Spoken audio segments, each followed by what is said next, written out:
Hey guys, welcome back dito sa ating YouTube channel. And ilang araw na rin ilang araw na hindi tayo nakapag-upload ng video guys dahil po ay nanganak po si Reynards, ayan, si Mama Ayin yun. So ilang ano na rin araw. So ayan guys, i-vlog ko lang tong ah parang backyard garden ng aking kapitbahay, kasi yung doon sa amin guys, hindi umabra yung mga tanim ko doon. So ipakita ko dito guys, yung pwede pala guys, kahit yung mga niyog guys na taniman natin na mga luya, kasi guys yung mga luya is sobrang mahal na ngayon. So ayan, pakita ko sa inyo guys yung mga luya dito guys. Ayan, meron siyang tanim na mga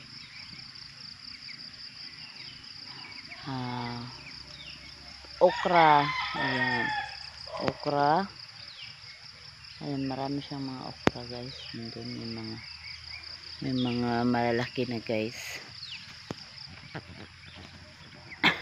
Ayan, malalaki siyang okra. Ayan. Dati guys, hindi ako nagtanim ng mga luya, kasi akala ko na hindi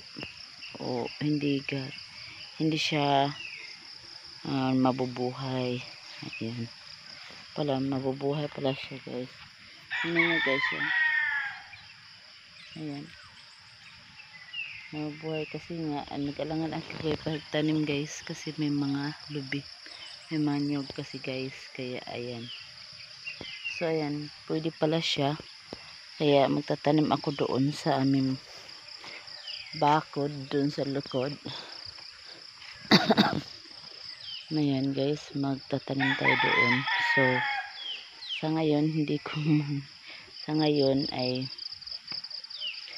yan lang muna yung aking vlog. So para may vlog naman ako guys. So ayan lang guys yung ating vlog for today. Ayan yung ating backyard. So yan lang guys.